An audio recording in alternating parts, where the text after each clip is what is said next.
Hello. Good morning, Mr. Hudson. It's Jason. Good morning, Jason. How are you today? There's been a ton of information coming in about the Vegas shooting, and I'm sure you saw Joe Napoli last night.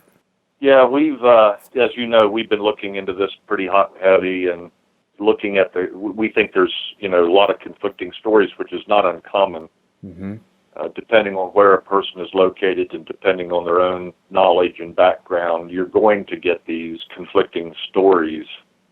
But then again, you can also get conflicting stories because the facts of it are different than what the mainstream media and the so-called official narrative is, right? Right. So we've been looking into that quite a bit, and we're not buying the mainstream media nor the official narrative of this. We feel that there's a good possibility that there was more than one weapon used, and at the same time, so we think there's a possibility that there was more than one shooter.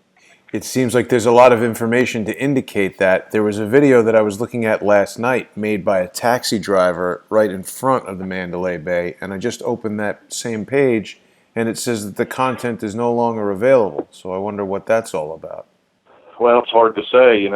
We already know that we're having problems with YouTube and other venues, getting information out. It could be YouTube brought it down. It's hard to say who took the video down or why. There's just no way to know. Mm-hmm.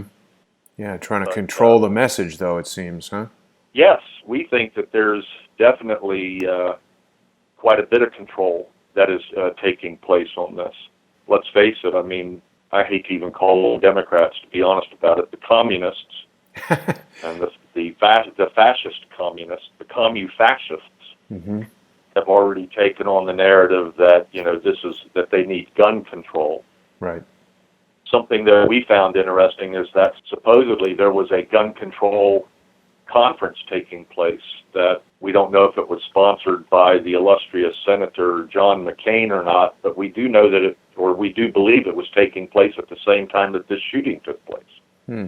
There seems to be other information coming in that there was a Homeland Security conference taking place, and so we're looking into those things too, that there may have been, once again, at the same time that an incident like this takes place, that there are various drills taking place at the same time. It doesn't make any sense.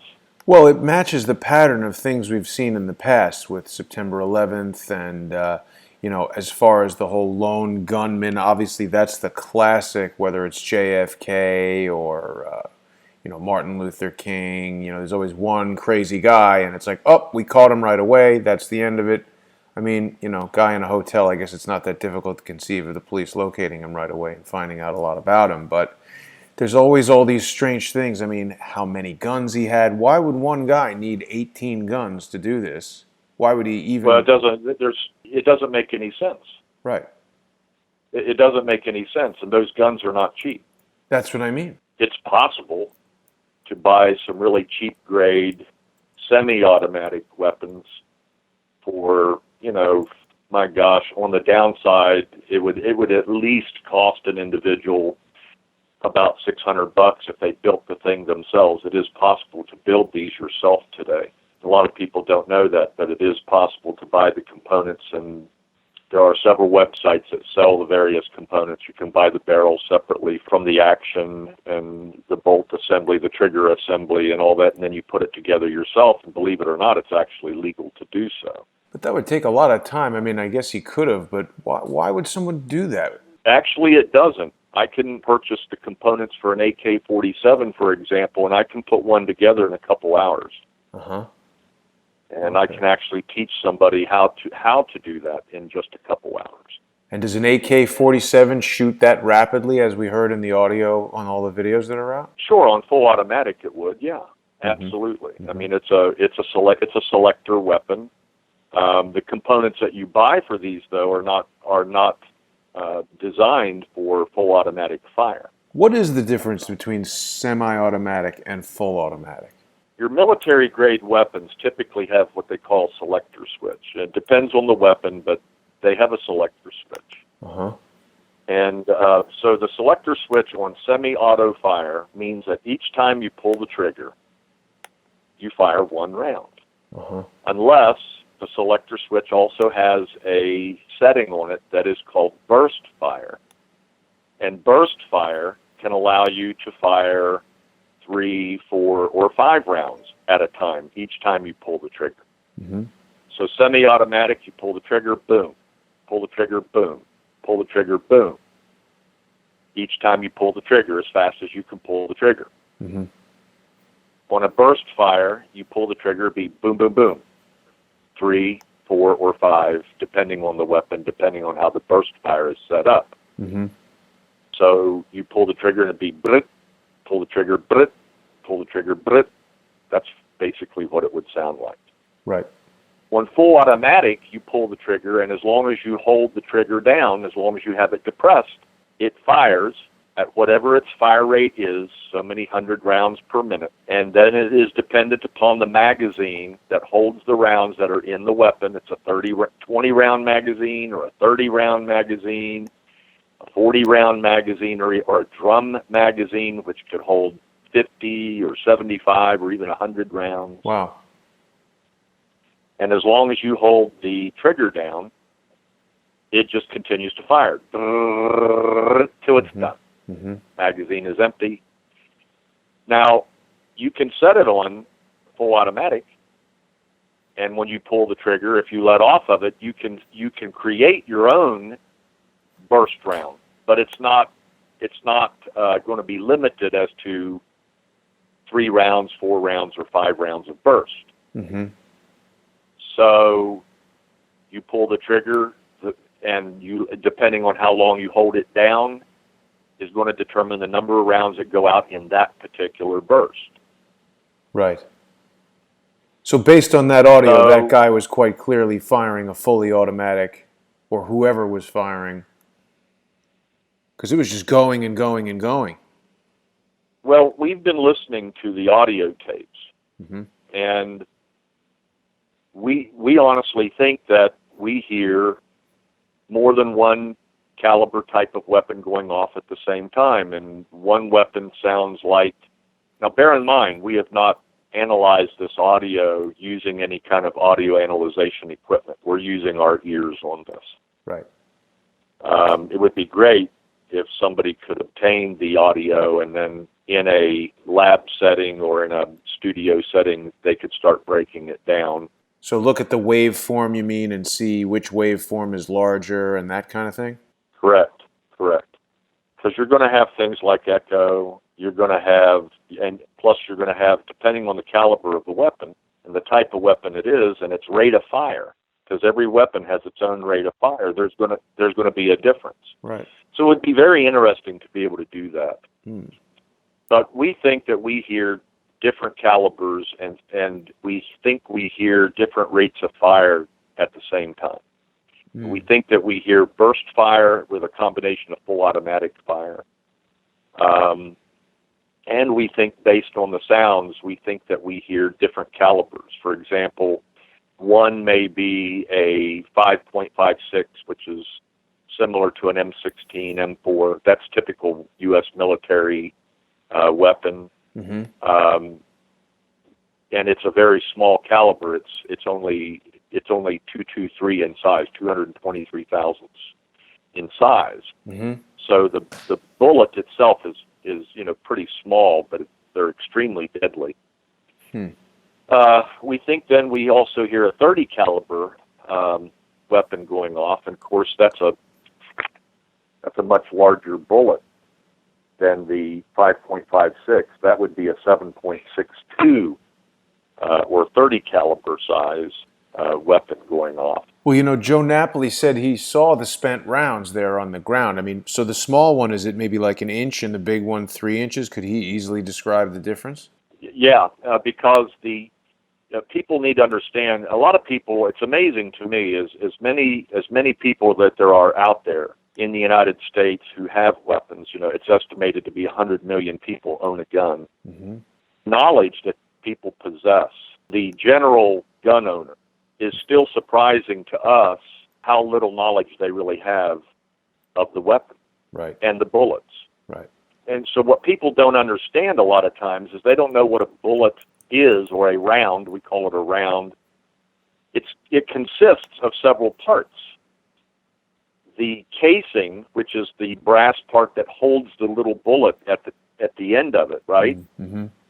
That's the brass case. The case is what holds the powder. Right. The explosive charge that fires the bullet. Correct. And on one end, you have the primer, which ignites the powder inside of the case. And then you have the bullet, so that when that powder is ignited, it expands, and that's what pushes the bullet out of the barrel and downrange. Right. When that bullet is fired, part of the gas that is created by the firing of the bullet, the burning of the powder, that operates the bolt, which opens up, and an ejector grabs hold of the base of the case and throws it out of the weapon. Mm-hmm. And so then when it closes, it's grabbing a fresh round and putting it up into the chamber so that it can be fired again, and the process just goes over and over and over. Mm-hmm. The cases from these weapons ejects out the side of the weapon or from the top. The different weapons operate a little bit differently, but typically they're found within a few feet of where the person was shooting the gun. Right, inside the hotel room in this case. They're not going to be outside, that's for sure. But what I need to do is talk with Joe Napoli, right, who does not have any knowledge of weaponry. Right. And I need to describe to him and let him look online as to what a bullet looks like. Right. And to identify the casing versus the bullet, mm-hmm. and then find out from him, is this what you saw laying on the ground? Right. The chances of seeing spent bullets on the ground is negligible. You're not going to find a bunch of them, especially in the same spot. What do you mean? Why? If they're shooting out the window, you wouldn't see the bullets?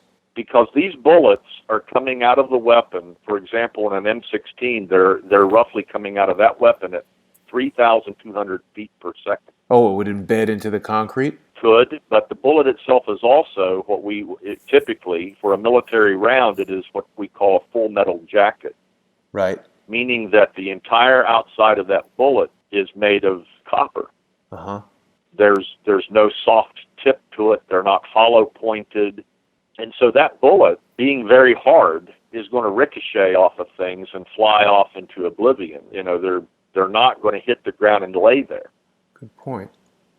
They're not going to hit the concrete and lay there. They're going to ricochet off that concrete and go somewhere else. So how do we explain Joe seeing bullets on the ground? I don't believe he did. I believe that once I have an opportunity to talk to Joe, what we're going to find out is that what he was actually seeing laying on the ground were casings. And if that's the case, we've got multiple shooters from multiple locations. Wow. So someone down in the crowd shooting? If that's what he saw, yes. Wow. Yeah, if that's what he saw, yes. The answer is yes. Well, someone from that crowd must have cell phone video or pictures of... That's got to be something we'd be able to see, I would think. Yeah, absolutely. When I was listening to Joe, I noticed Joe was saying, gee, can these bullets travel that far? 5 football fields. Right. Well, we trained individuals on how to shoot these guns, obviously, and 500 yards is nothing for these weapons. People don't understand how far a bullet travels.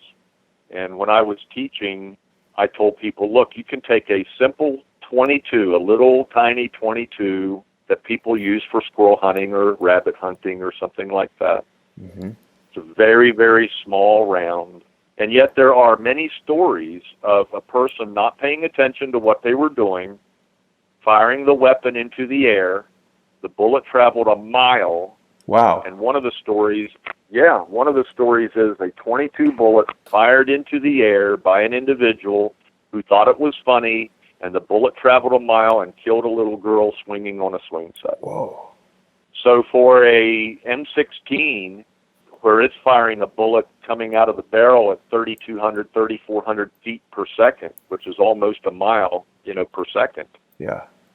And we used to teach people how to fire those weapons at 500 yards, mm-hmm. with tremendous lethality, right? Mm-hmm. So for a M16 bullet to be fired, how far can it go? A long, long, long, long ways. A long way, and still kill. Wow. Yeah, so 500 yards is nothing. for an M16 or an AK-47 or an AK-74 or any of those weapons. It would not be anything for it to travel that far. Mm-hmm. And then because it's full metal jacket, when it hits, it does not typically expand. Go through people. Yes, it'll go through people and could actually hit an individual, go through them, and hit another individual. So a person would be surprised how many people, depending on how they're standing in the angle of fire and that type of thing, how many people a bullet like that could actually go through. At least one president and a governor. Yeah, and then make a sharp left-hand turn, right? Yeah. So very interesting situation. We also have a problem with the supposed subject, the shooter, right? Mr. Paddock. Based on the information that we have about this gentleman, it just doesn't make any sense to us. Mm-hmm. We think that there's a good possibility that, for whatever reason, he may have been selected by somebody. He may not have even been the person doing the shooting. He may have been just set up. Mm-hmm. We're hearing several stories. The FBI, their hostage rescue, what they call the hurt team, their hostage rescue team is the one that actually shot this guy, that he did not commit suicide. If that's true, then we know that he was, in fact, the individual doing the shooting, but, can we really believe or trust anything that the FBI says today? Right. When we stop to consider the fact that they've done nothing except protect Hillary Clinton, they've done nothing but protect Congresswoman Schultz, they've done nothing to expose the spy ring in Congress. When we start taking a look at what the FBI has done in their most recent past, even going back 20 years, in our opinion, we have a compromised Federal Bureau of Investigation. Yeah. I don't think we can believe anything they say. Yeah. We also hear that this guy has 18 guns in the room, thousands of rounds of ammunition, huge amounts of Antifa literature. It just doesn't make any sense to us.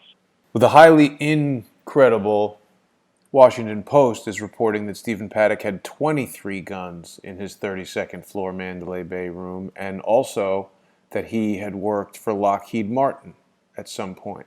Uh-huh. Now we have heard, and we believe that is true, that he was an accountant.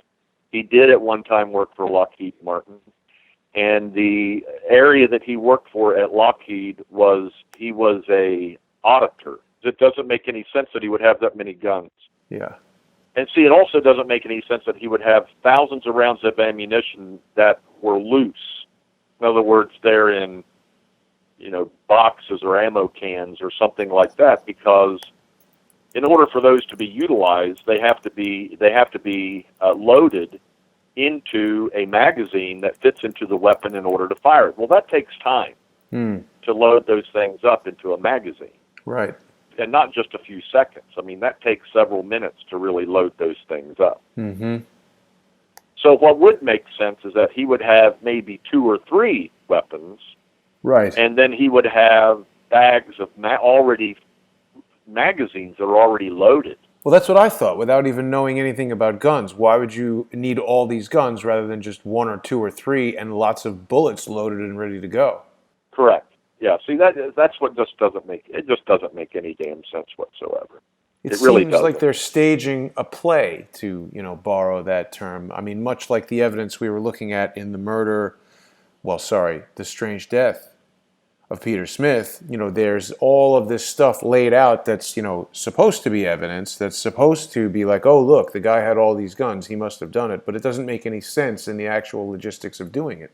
Well, it makes a lot of sense if we take a look at it from the standpoint of, and I don't want to say that this is a false flag, but it sure has a lot of is a lot of reason to believe that it may be.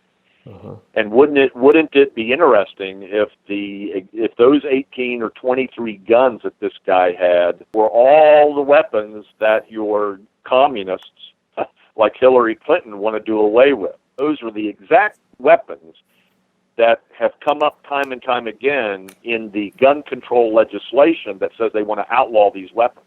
Right. it'll be interesting to find out the list of those weapons. What were they? What were their calibers, et cetera, et cetera. Now, is it possible to rent a gun? It is. But let's say that you're going to go hunting in Wyoming or Montana. You have an elk hunt coming up. You do not own a lot of guns. Maybe you have a rifle. Maybe you don't have any. But you want to go elk hunting. You can actually go to certain stores. They will rent you a rifle, but typically it's going to be a bolt action rifle in a particular caliber for the hunt that you're going to do. And most likely you would rent that gun at the place in the state that you're going to be hunting in. Oftentimes this can be arranged through your guide, and you rent the gun and you use it, and when you're done, you didn't have to buy it. Now, let's say, for example, that you want to shoot an automatic weapon. You want the experience of that. There are gun shops, dealers, that also own ranges, a firing range, and you can go there and say, look, I'd like to experience what it's like to shoot an AK-47 on full automatic. Oh, well, not a problem. We have an AK-47 that is fully automatic. We have the licensing for that, which is it's a very strong process to go through to get that licensing through the ATF. But you cannot take the weapon off premises. Yeah, that's what I would think. And one of our instructors will have to be with you at all times. Yeah. And you can rent the gun for this amount, and the number of bullets that you fire through it is going to cost you this much per round, as an example. Yes, you can rent that experience. And to do that, it will cost you $100 plus $2 a round, or $100 plus $1 a round. They're selling you the bullets. Yeah. What if you just got bullets somewhere else and put them into that gun? Well, I don't understand. The gun is under the control of the facility, the firing range that you're going to be utilizing with their instructor present. Yeah. No, this all makes sense. The notion that you could just rent a gun and walk away with it. Yeah, so the individual says, fine, here's my $100, and you say it's going to cost me $1 a round. As an example here, okay, it could be less, but $1 a round, the individual says yes, and they say, well, I'll tell you what, how much do the magazines hold? Well, each magazine holds 30 rounds. Okay, well, here's $90 for 90 rounds. I want to shoot 3 magazines, or I want to only shoot 1 magazine. Then go out with the instructor. The instructor has the weapon in their control at all times. When you get out onto the firing range, the instructor gives you some information as to how that weapon is going to act and react when you go into full automatic. They're going to load it up and hand it to you, and you get to shoot the gun at full automatic, so that you can experience what it's like. I mean, they even do this with 50 caliber. Wow. Weapons. Of course, those are going to run you $10 a round. But I have seen people in various places when they hold these large meets. I've seen people plop down, $500-$600 to shoot a 50 caliber weapon on full automatic. And that's like a gun you'd have mounted on the roof of a Humvee or something. Right. Yep. So then when it's done, when it's over with, the weapon is given back to the instructor. The instructor takes possession. He's never left your side. And you go back to the office, and the weapon is taken in the back and cleaned and put away. Yeah, they wouldn't let you just rent 30 of them and leave. No, not possible.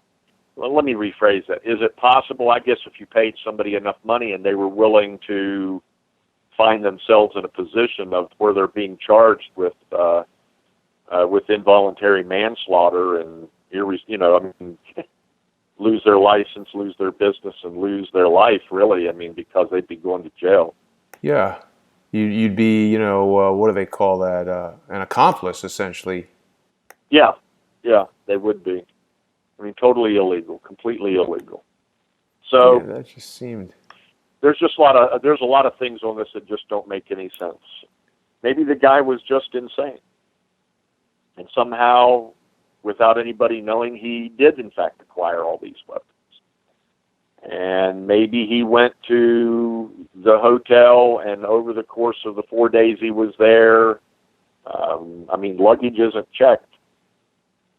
He could have hauled in several duffel bags full of that had weapons, and he could have easily gotten himself a cart and put them on there, and he may have had help. I mean, nobody's checking anything. Well, now that's probably going to change, unfortunately. But just speaking again to the logistics of it, I mean, as I mentioned in the broadcast last night, I've been to Vegas many times for productions with, a couple 3D cameras and just moving, even say 5 camera cases around a hotel in Las Vegas. It's not that easy. I mean, I would have assistants with me and stuff. And I mean, why would he do that? Why would the guy have all those guns? I mean, again, I keep coming back to if someone planned this out, they'd say, all right, I'm going to have 3 guns with me. So in case 2 of them jam or overheat or whatever is possible for going wrong with a gun, shooting hundreds and hundreds of bullets, even if he had 5, 18, it's just ridiculous. 23? It is.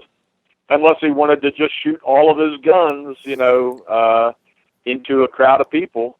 Gee, I think I'll shoot my AR-15, and then I'll shoot my AK-47, and gee, I've got an AK-74 here. I think I'll shoot it, and then I'll move from that to my Uzi, and then doesn't seem like something anyone would do. I mean, obviously, it's hard to analyze the intention of a purely insane, evil person, but just from a practical standpoint, if the guy's intention is to kill as many people as possible by shooting into a crowd, I just don't see how you would want to do that with 18, 23. It just doesn't make sense. No, it just doesn't make any sense. It really doesn't.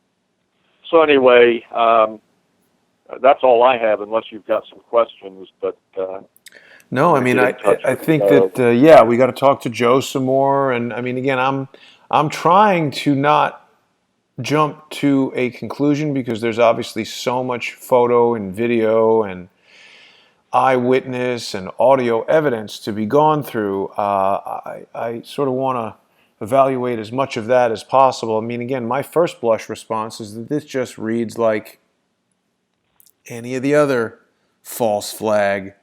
And that's sort of a bad term because it immediately makes people think you're saying that it's a hoax or that it didn't happen or whatever.